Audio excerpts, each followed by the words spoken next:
ലക്ഷം പേർ പങ്കെടുക്കുന്ന ഒളിമ്പിക് റണ്ണുമായി അന്താരാഷ്ട്ര ഒളിമ്പിക് ദിനാഘോഷത്തിനൊരുങ്ങി കേരള ഒളിമ്പിക് അസോസിയേഷൻ. 1894 അന്താരാഷ്ട്ര ഒളിമ്പിക് കമ്മിറ്റി സ്ഥാപിതമായതിന്റെ ഓർമ്മ പുതുക്കൽ ദിനമായ അന്താരാഷ്ട്ര ഒളിമ്പിക് ദിനം ജൂൺ 23 സംസ്ഥാനത്ത് വിപുലമായ പരിപാടികളോടെ ആഘോഷിക്കുമെന്ന് Kerala olympic association president V Sunilkumar പത്രസമ്മേളനത്തിൽ അറിയിച്ചു. സംസ്ഥാന വ്യാപകമായി 1 ലക്ഷം പേർ പങ്കെടുക്കുന്ന ഒളിമ്പിക് ഡേ റണ്ണാണ് സംഘടിപ്പിക്കുന്നത്.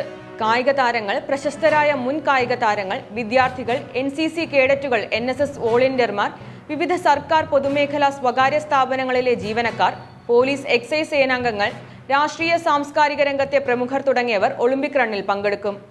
എല്ലാ ജില്ലകളിലും ജില്ലാ ഒളിമ്പിക് അസോസിയേഷനുകളുടെ നേതൃത്വത്തിൽ 5000 പേർ മുതൽ 10000 പേർ വരെ പങ്കെടുക്കുന്ന ഒളിമ്പിക് റണ്ണാണ് സംഘടിപ്പിക്കുന്നത്. തിരുവനന്തപുരത്ത് 25,000-ലധികം പേർ ഒളിമ്പിക് റണ്ണിന്റെ ഭാഗമാകും. ഒളിമ്പിക് റാലിയുടെ ഉദ്ഘാടനം കേരള ഗവർണർ ആരിഫ് മുഹമ്മദ് ഖാൻ നിർവഹിക്കും.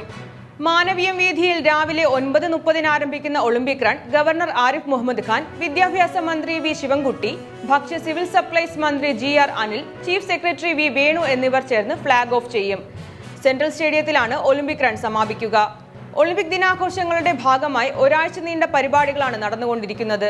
മദ്യം, മയക്കുമരുന്ന് തുടങ്ങിയ സാമൂഹ്യ വിപത്തുകൾക്കെതിരായ ബോധവൽക്കരണവും, ഉത്തേജക മരുന്ന് ഉപയോഗം, sports for all, sports for health തുടങ്ങിയ വിഷയങ്ങളിൽ വിദഗ്ധർ പങ്കെടുത്ത സെമിനാറുകൾ, വിവിധ കായിക ഇനങ്ങളിലെ ടൂർണമെന്റുകൾ, പ്രചാരണ പരിപാടികൾ എന്നിവ നടന്നു.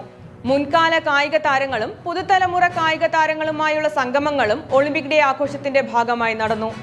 ആദ്യമായാണ് അന്താരാഷ്ട്ര ഒളിമ്പിക് ദിനത്തിന്റെ ഭാഗമായി 1 ലക്ഷം പേർ പങ്കെടുക്കുന്ന ഒളിമ്പിക് റണ്ണും വിപുലമായ പരിപാടികളും നടക്കുന്നത്. 33ാം പാരീസ് ഒളിമ്പിക്സിൽ പങ്കെടുക്കുന്ന ഇന്ത്യൻ കായിക താരങ്ങൾക്ക് വിജയാശംസകൾ നേരുന്നതിന്റെ ഭാഗമായി ചിയർ ഫോർ ഇന്ത്യ പരിപാടിയും ഒളിമ്പിക് അസോസിയേഷൻ സംഘടിപ്പിക്കുന്നുണ്ട്. കേരള ഒളിമ്പിക് അസോസിയേഷന്റെ നേതൃത്വത്തിൽ കേരള സ്പോർട്സ് കൗൺസിൽ, കായിക യുവജനക്ഷേമ വകുപ്പ്, ജില്ലാ ഭരണകൂടം എന്നിവയുടെ സഹായത്തോടെയാണ് ഒളിമ്പിക് ദിനാഘോഷങ്ങൾ നടക്കുന്നത്.